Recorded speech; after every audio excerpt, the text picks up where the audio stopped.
आधुनिक महाराष्ट्राचे शिल्पकार आणि राज्याचे पहिले मुख्यमंत्री स्वर्गीय यशवंतराव चव्हाण यांच्या 113व्या जयंतीनिमित्त राज्याचे उपमुख्यमंत्री सुनेत्रा पवार यांनी कराड येथील प्रीतिसंगमावर जाऊन त्यांच्या समाधीचे दर्शन घेतले।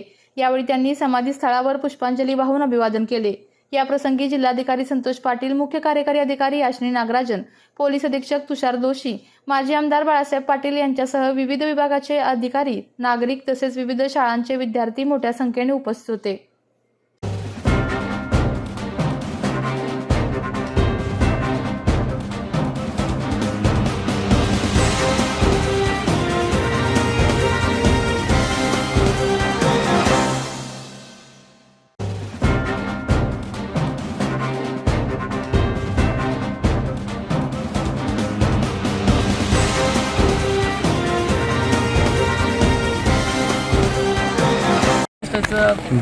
महाराष्ट्राचे पहिले मुख्यमंत्री आदरणीय आपल्या सर्वांचे श्रद्धास्थान यशवंतराव चव्हाणजी यांच्या जयंतीनिमित्त अभिवादन करण्यासाठी मी इथे आलेली आहे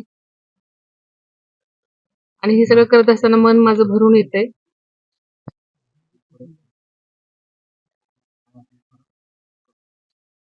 आपल्या सगळ्यांचं श्रद्धास्थान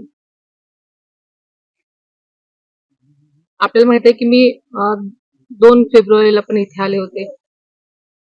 माझी शपथ घेतल्यानंतर एक कर्तव्यनिष्ठ म्हणून मी समाधीस्थळी आले होते अभिवादन करायला, कारण आपल्या सर्वांचंच हे एक ऊर्जा स्थान आहे, शक्ती स्थान आहे। आणि आदरणीय दादांनी आदरणीय यशवंतराव चव्हाणांच्या विचारांचा वसा घेऊन आपली वाटचाल सुरू केलेली होती। दादांना नेहमीच त्यांच्या सर्वच दादांचं ते शक्ती स्थान होतं, स्फूर्ती स्थान होतं आणि त्यांच्या पावलावर पाऊल टाकून त्यांची वाटचाल केलेली होती आणि मी सुद्धा याच पद्धतीने वाटचाल करण्याचा आपल्या सगळ्यांना मी शपथ देते। आता काही वेळापूर्वीच बॉम्ब असल्याची एक थ्रेट आलेला आहे आणि असा मेल आला होता, त्यामुळे आता विधानसभा खाली केलेली आहे। आताच आपल्याकडूनच ही मी बातमी ऐकली आणि मी माहिती घेण्याचा प्रयत्न केला तर तो फोन खोटा होता असं मला सांगण्यात आलेलं आहे।